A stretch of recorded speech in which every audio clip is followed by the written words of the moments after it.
Hey y'all, it's Jonathan and I'm back with another video, and I'm super excited because this book was on one of my top books anticipated reads for the year. And I think that was actually my last video, and I've talked about what books I've been really looking forward to, and I would say that this is at the top of my list because it is actually a sequel, and that is Isaac's Song by Dr. Daniel Black. And so before I even get into my review of this book, I just had a really super exciting announcement. On March 29th at 6 o'clock p.m. I will be joined by Dr. Daniel Black live on Instagram for a wrap-up conversation, because this is the book that my book club is actually reading next. So I'm super excited about that. So join us on March 29th live on Instagram for a great discussion about Isaac's Song, and I hope to see y'all there. Now, Isaac's Song is the sequel to Don't Cry For Me by Dr. Daniel Black, which I have talked about being one of my favorite reads of last year. And Isaac's Song serves as a follow-up to that novel, where we sort of saw a father grappling with the realization that he didn't have the best relationship with his queer son. And so as he is dying of cancer, he makes the decision to write these letters of all the things that he could not say to his son. And so in Isaac's Song, we actually get Isaac's perspective, which I think a lot of us were really waiting for. And so the premise is Isaac is at the crossroads in his young life, growing up in Missouri, the son of a caustic, hard-driving father. He was conditioned to suppress his artistic pursuits and physical desires, notions that didn't align with the traditional view of masculinity. But now, in late 80s Chicago, Isaac has finally carved out a life of his own. He is sensitive and tender-hearted, and has built up the courage to seek out a community. Yet, just as he begins to embrace who he is, two social catalysts, the AIDS crisis and Rodney King's attack, collectively extinguish his hard-earned joy. At a therapist's encouragement, Isaac begins to write his story. In the process, he taps into a creative energy that will send him on a journey back to his family, his ancestral home in Arkansas, and the inherited trauma of the nation's dark past. But a surprise discovery will either unlock the truth he's seeking or threaten to derail the life he's fought so hard to reclaim. And so I think that what is so beautiful about Isaac's Song is the fact that it's almost about the realization that sometimes your memories or the way that you remember something, that's not everything. That is not the entire story.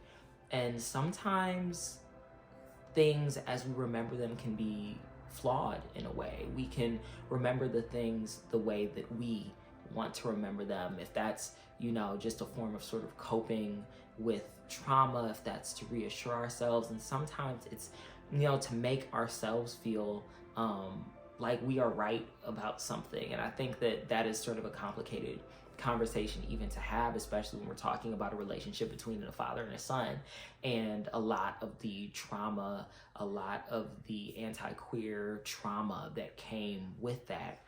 And so in Don't Cry For Me, I think that what I gravitated towards with that novel was the way that this father was coming to terms and sort of accepting responsibility for all the ways that he wronged his son. And I was like, wow, like this is powerful, this is amazing, this really is very timely and relevant, especially to me personally. And so I think that after a little bit of time has passed, almost a year since I read Don't Cry For Me, coming back to it, and after kind of like even personally having some conversations with my own father and our relationship kind of evolving, with Isaac's Song, seeing Isaac's perspective and him sort of like realizing like, oh, there was a role that I played in the way that my relationship with my father kind of played out. I am not the cause of his feelings, but he was showing me that he loved me in his own way, and sort of like grappling with that idea that sometimes he himself did push his father away.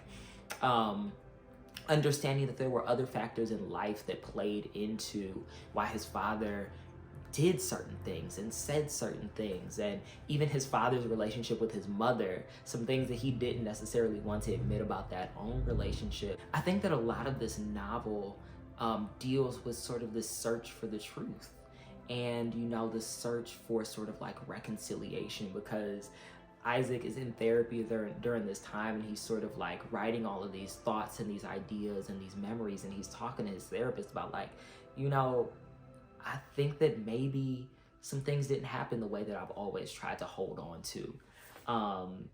And I think that sort of like searching for that kind of ultimate truth is more powerful than anything.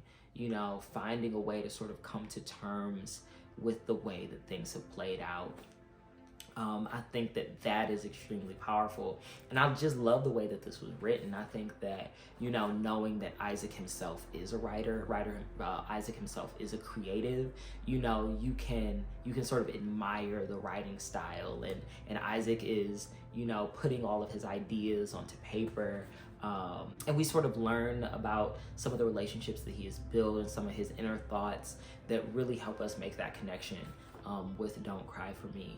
And so I think that this is a really, really important follow-up. I think that it's something that we really needed to kind of make this story feel full and complete.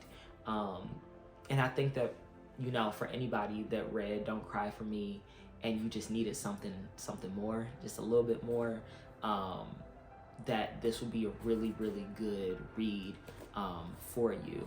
Because I just know that Don't Cry For Me was just such a personal book for me. And it was so odd because my little brother was also reading it around the exact same time that I was reading it in. And I told him, I was like, you have to get this book. And I probably will, get him a copy so that he can read it and we can have a conversation about that. But I think that's what really makes a book special, when it's something that can open up the doors to a lot of conversations and to healing, and to kind of moving forward. And I think that is what Don't Cry For Me and Isaac's song really talk very heavily about. Reconciliation, healing, moving forward, the relationships between father and son. And I think that can connect to a lot of the relationships that we have in our lives, intimate relationships, familial relationships, all of that. And so I would encourage everybody to pick up Isaac's song.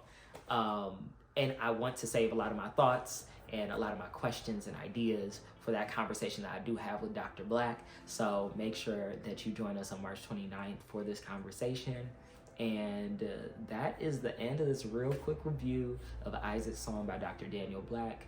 I will catch y'all in the next one. And always remember that you